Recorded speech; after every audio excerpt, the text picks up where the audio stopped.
Thank you for tuning into the Emerging Themes video series. I'm Emma Nugent, Information Sharing Project Officer at the Centre for Excellence in Child and Family Welfare. I begin today by acknowledging the traditional custodians of the land on which we meet. For me, it's the Wurundjeri land of the Kulin Nation, and pay my respects to their elders past, present and emerging. I extend that respect to Aboriginal and Torres Strait Islander peoples here. This always was and always will be Aboriginal land. The Emerging Themes video series seeks to deliver complex information and topics related to the Multi-Agency Risk Assessment and Management Framework, otherwise known as MARIM, and information sharing schemes through interesting and easily digestible presentations and conversations. This video series is funded through the MARIM Framework Sector Capacity Building Project, and today we're joined by Professor Sarah Wendt and Dr. Carmela Bastian from Flinders University. Professor Wendt is a Matthew Flinders Fellow and Professor in Social Work in the College of Education, Psychology and Social Work. She has a PhD from the University of South Australia and has taught in social work for over a decade. Prior to academia, Sarah practiced in the field of domestic violence. She has published on violence against women and social work practice. Her current research projects explore the impact of domestic violence on women's citizenship, service provision for Aboriginal communities experiencing family violence, and engaging men to address domestic violence. In particular, Sarah has been researching rural women's experiences of domestic violence for over a decade in Australia, and more recently, how domestic violence works shapes practitioners living and working in rural communities. Dr. Carmela Bastian is an academic at Flinders University and is responsible for the child protection portfolio within social work within the university. Carmela has over 20 years experience in the field of child protection and human services as a professional social work practitioner and academic. She has worked in government and non-government organisations nationally and internationally. Her employment history exemplifies a wide range of experiences, including frontline practitioner, policy and program manager, involvement in service development, and senior advisor to the Deputy Chief Executive at the Department for Child Protection in South Australia. Today's discussion with Sarah and Carmela will explore the importance of coordinated and collaborative practice for the safety and well-being of children experiencing family violence, and how effective system collaboration and coordination can keep children and families safe. A key principle of MARIM that I'd like to highlight before we begin is that professionals should work collaboratively to provide coordinated and effective risk assessment and management responses, including early intervention when family violence first occurs, to avoid escalation into crisis and additional harm. What I'm interested in knowing, Sarah and Carmela, is how does this actually happen? How does collaboration and coordination between services work to promote the safety and well-being of child victim survivors? What a great introduction. Thank you, Emma. Before we begin, Carmela and I are actually on Kauna land, and so we also would like to pay our respects to elders past, present and emerging. And the research that we're going to discuss today, which kind of brings us to this conversation of collaboration in the context of child protection and domestic violence, we've worked alongside specialist agencies and Aboriginal organisations. And so the Aboriginal practitioners and leaders, we couldn't have done this work without their support. And so we very much want to acknowledge that. Emma, you ask a big question about how does collaboration and coordination happen, between services to work to promote, the safety of children and bring about their well-being. And so Carmela and I thought what we might do is share with you some of the learnings from the literature and research, but also we had the privilege of, participating in a research project over the last couple of years that was funded through the Early Intervention Research Directorate here in South Australia, where we partnered with the Department for Child Protection, Women's Safety Services South Australia, and KWY, Kuna Windmill Yunti, which is an Aboriginal specialist family violence service. And so we want to share with you the key themes in answering this question, but also might show you or talk through some examples with you to make some of those themes come alive. So I hope that that's okay. Carmela, shall I kick off? And if you want to stop me with an example, please do. Does that sound okay? Yeah, it sounds like a good way to go. So how does collaboration promote child safety and well-being? That is such a big question, but it's an important question. We wanted to start off by saying one of the ways to enable that, first and foremost, is that we would argue that collaboration enables and builds actually holistic understandings of child safety and of child wellbeing. And so when you have complex issues like child protection or domestic and family violence, if those sectors can come together, or the workers can come together and form a holistic understanding about what is going on, and create shared language and meaning around that understanding, then collaboration is much more likely. But having said that, collaboration in and itself enables that. So they're coming together to build holistic understandings. It also is about relationship building and how that actually supports trust. So I might handball to Carmela to talk about the importance of relationships and how that supports trust. And again, we argue collaboration enables this, but it also sustains it. Thanks, Sarah. One of the things that really emerged early on from the project was that a collaboration would not be possible unless people had developed trust, and trust develops from building those relationships, building understanding of each other's roles and responsibilities. And in building those relationships, Child Protection Agency and domestic and family violence specialist agencies were able to come together in a trusting space where they put the children and young people right at the centre of their discussions. So the domestic and family violence specialist services were predominantly, working with victim parents or the whole of family, and then child protection was, their mandate is really the paramount importance of the safety and wellbeing of children. So bringing engaging in those collaborative relationships and discussions really enabled the practitioners to centre the children and young people in those discussions. So that was really critical.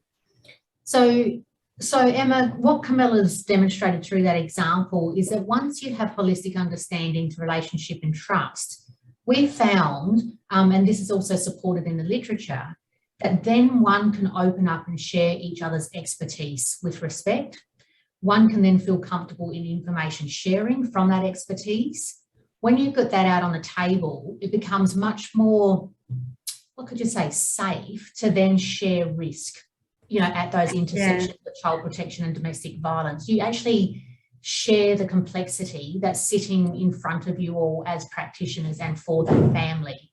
And so once you have that sharing, then like Carmela said, you have a clearer expectations of roles and actions for practice that are centred around the child and the child's safety and wellbeing. And so in a sense, collaboration, it enables and builds, this kind of momentum for achieving change together, not soloing or not competing, unintentionally. And so it's actually in achieving this change together as practitioners and with the families. And Sarah, I was just going to add, the word safe is really important in this, in the conversations around collaboration, because, agencies, with the discourse is that collaboration is really easy. And what we've learned is that it takes a lot of time, a lot of effort and commitment to build those collaborative relationships. And people from different agencies, practitioners from different agencies, need to themselves feel safe to have those challenging conversations. And if the workforce can engage in difficult conversations, address the fear and uncertainty that they grapple with on a daily basis, then they can work together to address the safety and well-being of children and young people. Yeah, spot on, Carmela. So I hope that answers the first part of your question, Emma. So we're arguing that collaboration isn't easy, so we shouldn't fall into that trap, because our services and our funding and our ideologies can often create tensions or competitiveness in the environment. So we don't want to assume that this is something easy. So collaboration needs to be valued. And so it needs to be part of the work. And so we also found that for that to be sustainable, it does require comprehensive planning. It actually requires comprehensive information sharing and communication, operating on all levels of all those agencies. And so, for collaboration to enable and continue to grow and build, it does require a leaning in of agencies to share risk, but it also needs to be rewarded. This type of working needs to be rewarded in people's job descriptions, the time they give, and having a look at the outcomes that it actually provides, particularly for, of course, the safety of children and their wellbeing. Yeah, thank you. That was such an insightful answer to that question. And I think you touched on a few really good points there. What I really liked was that there was a mention of a holistic understanding of well-being, and I think that's really crucial, especially given Victoria. There's no definition of well-being in any of our legislation to do with information sharing, and I don't think there can be. There can't be a one-size-fits-all definition for well-being. It's about understanding the context of the child and understanding that there's different diverse needs of these children to do with age, state of development, their culture, and having a holistic understanding of well-being across the team for that specific context is so crucial for collaboration. So I'm really glad you did touch on that. And I think something else that was really important you touched on was that for collaboration to work, it requires activities of information sharing. And I think this is great to mention because there can be a lot of apprehension about sharing information from practitioners, especially if they're worried about the implications of sharing. And I think Carmela touched on the feeling of safety and how that was important for collaboration as well. And I think that's a good point to touch on in relation to information sharing, as when it comes to children experiencing family violence, the priority should be safety over privacy when it comes to the sharing of information to promote their well-being and safety. And to do that, practitioners also need to feel safe to do so. So I really liked those points you touched on. Thank you for those answers. I also wanted to touch on how there needs to be a full commitment to collaboration for it to work. I imagine if not everyone is on the same page for this, it can act as a hindrance for effective collaboration. If we were to flip over this ideal scenario of collaboration that we were discussing just before, what do you think some of the barriers are to collaboration that exist both at practice level and system level that do hinder the promotion of child safety and well-being? Yeah, so that is also an important question, Emma. And, in a sense, when Carmela and I were discussing this, when you talk about barriers, you could kind of say, it's the flip of the coin. So what we've kind of outlined, what enables or builds collaboration. So you could argue when those things are ignored, they're the barriers to collaboration. But having said that, we do have a little bit we want to say about, the importance of recognising those barriers because they are real, like in the everyday practitioner's life. And how services are set up and run. And so when we embarked on, this co-design of a collaborative practice between child protection and the specialist domestic and family violence sector, one of the barriers that we found up front was the importance of feeling respected in your areas of expertise. Okay, so a barrier to collaboration is when relationships are not mutual or not seen as mutual. And that can be felt or it can be practical. And so we did a fair bit of work about talking around the tensions of, statutory versus non-statutory environments. We spoke about the importance of specialist, risk assessment and knowledge around, research evidence-based red flags, danger, lethality when it comes to domestic and family violence. That knowledge really needs to be respected. We also talked about the respect of the child protection practitioners and how they're legislated, through, many avenues and layers to centre children. And so instead of hiding from or being scared of these tensions, we spent a fair bit of work building an environment where those worries or tensions could be put on the table. They could be spoken about. And that's kind of the argument then of trying to build relationships that are perceived as equal, mutual, where we all come to sit at the table with our expertise, all for the benefit of children and young people. And so, you know, relationships can't be underestimated here, but also Carmela and I'll talk a little bit further down the track. We can't just rely on personal relationships either. That's another barrier.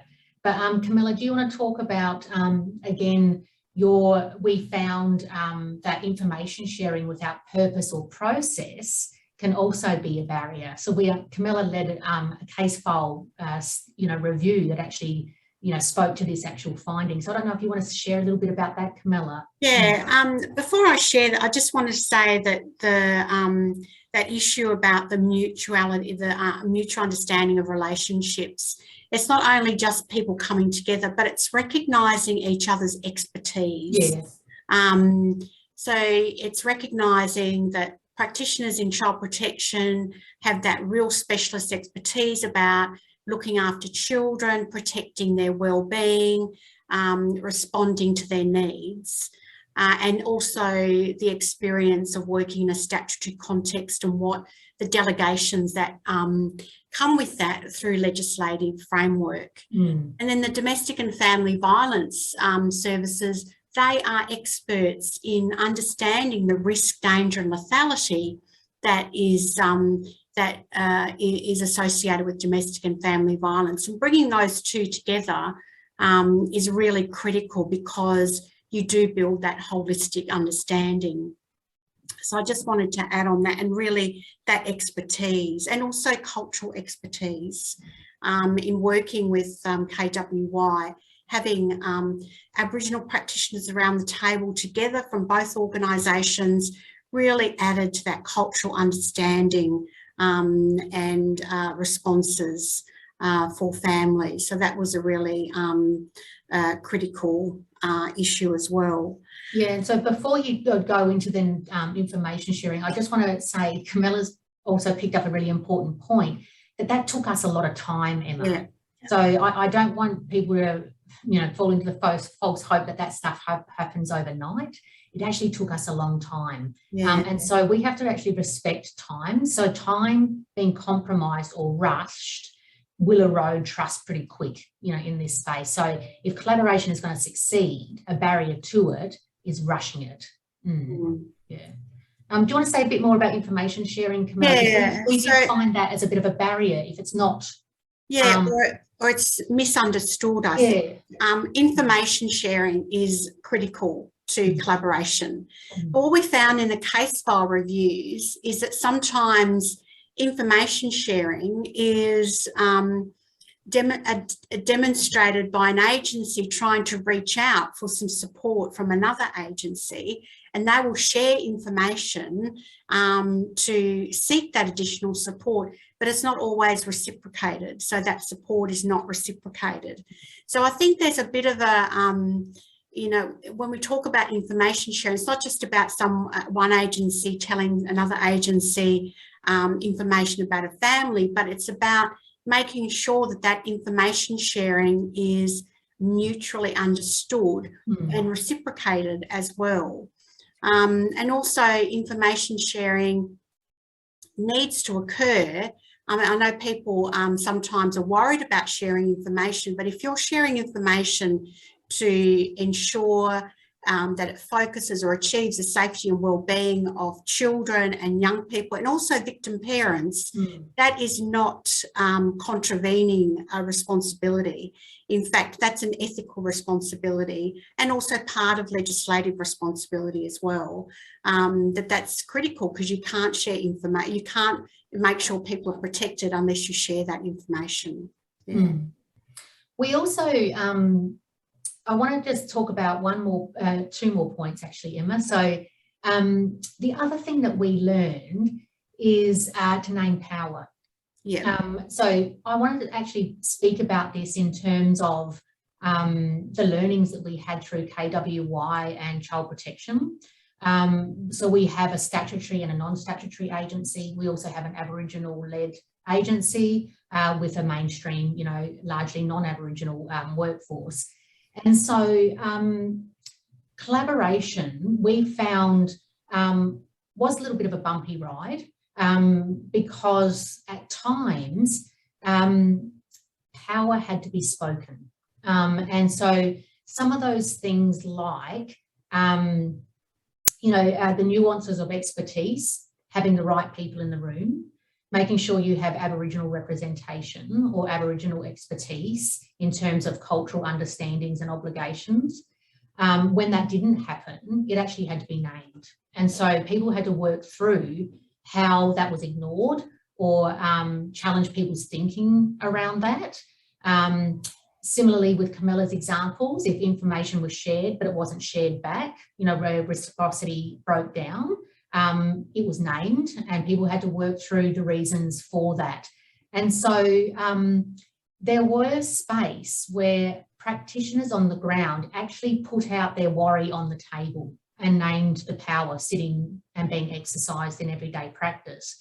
I'm not saying those conversations were easy, and I also have to say that they need to be facilitated with care. But when you have buy-in or you have people committed to the process of collaboration, and where you say it is okay to talk about your worry or fear here, that creates an environment where those conversations can start to happen in a much more safe way. And so what hinders or is a barrier to collaboration is, I think, not allowing the safe spaces to have those conversations. Because at the end of the day, we often found, of course, everyone has the right intentions, everyone is committed to children's safety and well-being.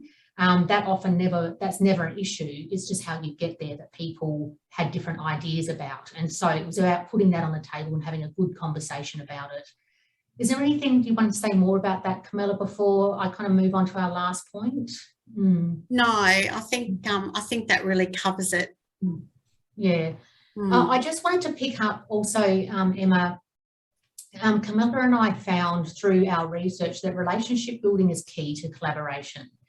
But I also don't want this to fall at the feet of individual practitioners and say that that's the magic answer, that a system or a service sector relies on, people forming, personal relationships, and that's how you sustain collaboration. That's not how you sustain collaboration. It's absolutely an important piece, but we can't leave it to individuals who happen to have an interest or, expect them to go that extra mile. Carmela and I found that the success of our research in terms of bringing these sectors together was also enabled through having a structural or an authorising environment that valued collaboration. So it has to come from all layers of organisation and work and practice. So when people are given it value, when they're given time, and collaboration is named as a key element of practice from your authorising environment, then it gets legitimacy, and so it can form down. So I also think a barrier to collaboration is thinking it's easy or over-relying on individuals to try and squeeze it in their work. For it to be successful or sustainable into the future, it actually requires organisational buy-in and value and an authorising environment that values it. I think you've both given some wonderful reflections around the implications for practice around collaboration, not only for practitioners, but for organisational leaders from a top-down level that they can consider when working in a collaborative space. So I really appreciate that you brought that to this conversation. I think a really interesting point that you made earlier was around relationship building and the dynamics of power, because I think there's so many layers to this idea of power, especially in the space that we work in. Yes. So often power is talked about in the context of family violence, relationships between victim survivors and the person using violence, but not often in the context of the work that practitioners and organisations do. So I think that's a really interesting idea that you brought to the table there. And going back to what I mentioned around practitioners about having apprehension around information sharing earlier, I imagine this apprehension extends into this idea of fear around power or worry, insofar that children are more at risk of harm because of this fear around not having the right amount of power in collaboration and those dynamics that they have to shift through as well at a systems level. So just moving on to our last discussion point, this has been a very interesting conversation, and I do thank you for your time here. I'd like to take a moment to zoom out and look at how collaboration works at a systems level, because effective collaboration, as you mentioned, cannot occur with support from all levels. Reflecting on the work you've done, how can cohesion be built within a fragmented system to improve cross-sector collaboration and coordination, and as such, child safety and well-being? You want to kick us off, Carmela, or do you want me to kick us off? Yeah, no, I'll kick us off. Yeah. I think it's a really good point around how can collaboration be achieved, particularly when services are siloed according to different issues. And I think looking back on our project is we had legitimacy or authority, if you like, at a government level. So getting funding from the Early Intervention Research Directorate, we had to go through a process of developing a research agenda and being funded for that research agenda. So that gave us one, it was one level of legitimacy.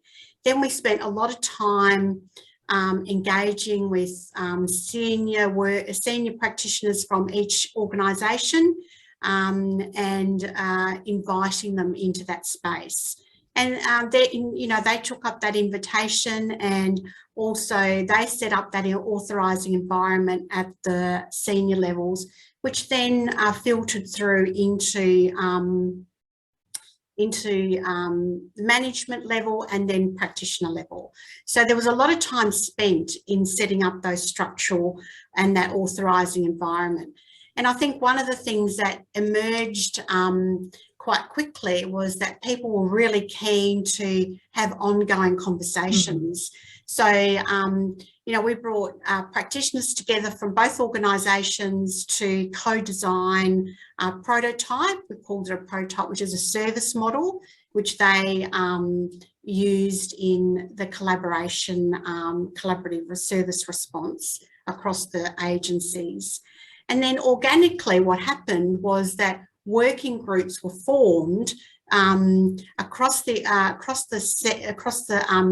agencies to meet regularly and talk about how it was going, celebrating the good things that were happening, but also working through some really challenging conversations about working together.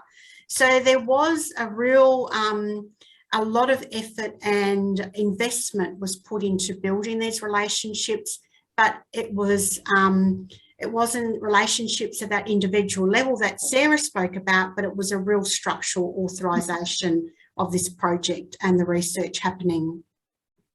And the agencies are still using that service delivery approach, which is really it's a really good thing. Yeah.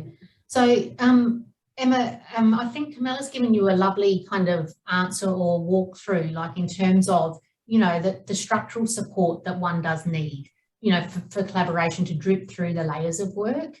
But I suppose also to sum it up, so when you've kind of got that structure, then, and it's valued, then some cultural things start to happen.